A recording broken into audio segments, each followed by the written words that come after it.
Nah, di sini saya akan menjelaskan tentang konsep terlebih dahulu. Yang pertama, kita akan membahas definisi peluang. Yang kedua, kita akan membahas ruang sampel, titik sampel, frekuensi relatif, peluang muncul kejadian, dan frekuensi harapan. Selanjutnya, yang ketiga, saya akan membahas tentang contoh soal. Di sini saya akan menjelaskan apa yang dimaksud dengan peluang. Peluang merupakan besarnya nilai atau angka probabilitas atau kemungkinan berlangsungnya suatu kejadian.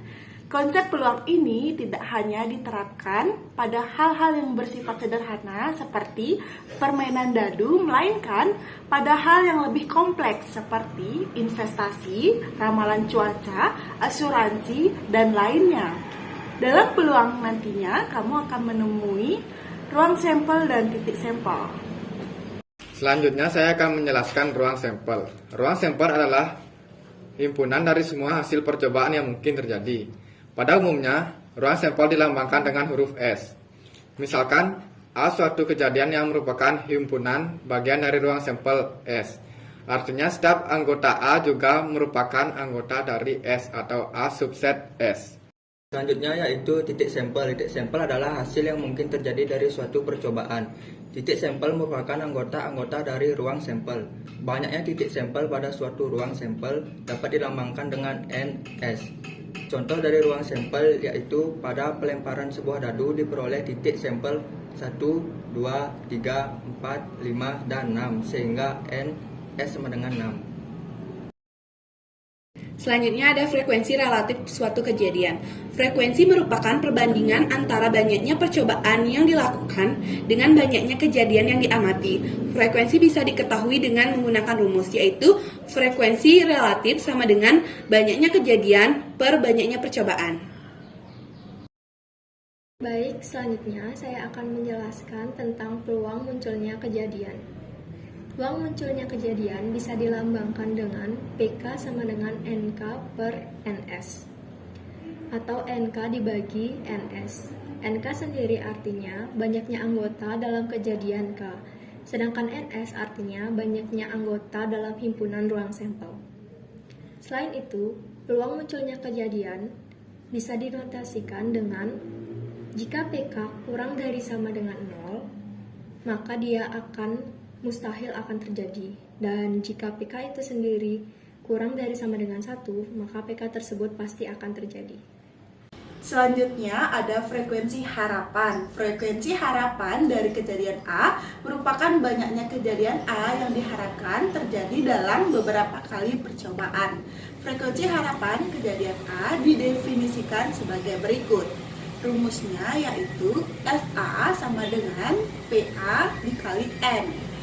Keterangannya yang dimaksud dengan VA tersebut yaitu frekuensi harapan kejadian. AN-nya yaitu banyaknya percobaan yang dilakukan. Lalu ada PA yaitu peluang kejadian A.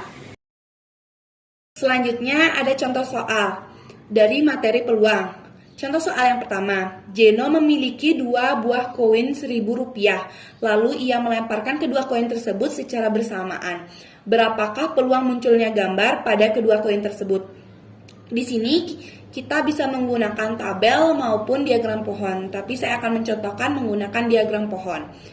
Misalkan A adalah angka dan G adalah gambar. Kita buat diagram pohonnya dulu, kita tulis A dan G secara atas bawah, lalu kita sambungkan A dengan AG lagi, dan G kita sambungkan dengan AG lagi. Maka ruang sampel yang kita dapat adalah AA, AG, GA, dan GG. Jadi NS sama dengan 4. Maka banyaknya titik sampel munculnya gambar di kedua koin tersebut hanya 1, yaitu GG. Jadi NA sama dengan 1. Maka maka PA sama dengan NA per NS sama dengan 1/4. Jadi peluang munculnya kedua koin dengan gambar yaitu 1/4. Contoh soal nomor 2, Jisung melempar 2 dadu, dilempar bersama-sama 1 kali. Tentukan peluang muncul mata dadu pertama 4. Di sini saya akan menggunakan metode tabel. Yang pertama, kita membuat dadu yang pertama dan dadu yang kedua. Setelah itu, Karena di sini ditanyakan peluang muncul mata dadu pertama 4, maka kita berfokus pada dadu pertama yang mengandung angka 4, di mana menghasilkan A yaitu 4,1, 4,2, 4,3, 4,4, 4,5, dan 4,6. Sehingga NA-nya menjadi 6. Untuk mencari NS, kita menggunakan 6 kuadrat. Ini dikarenakan kita menggunakan 2 dadu. Jika kita menggunakan 3 dadu, kita menggunakan rumus 6 pangkat 3. Sehingga kita menghasilkan peluangnya yaitu 6 per 36, atau bisa disanakan menjadi 1 per 6. Jadi, peluang muncul mata dadu pertama 4 adalah 1 per 6.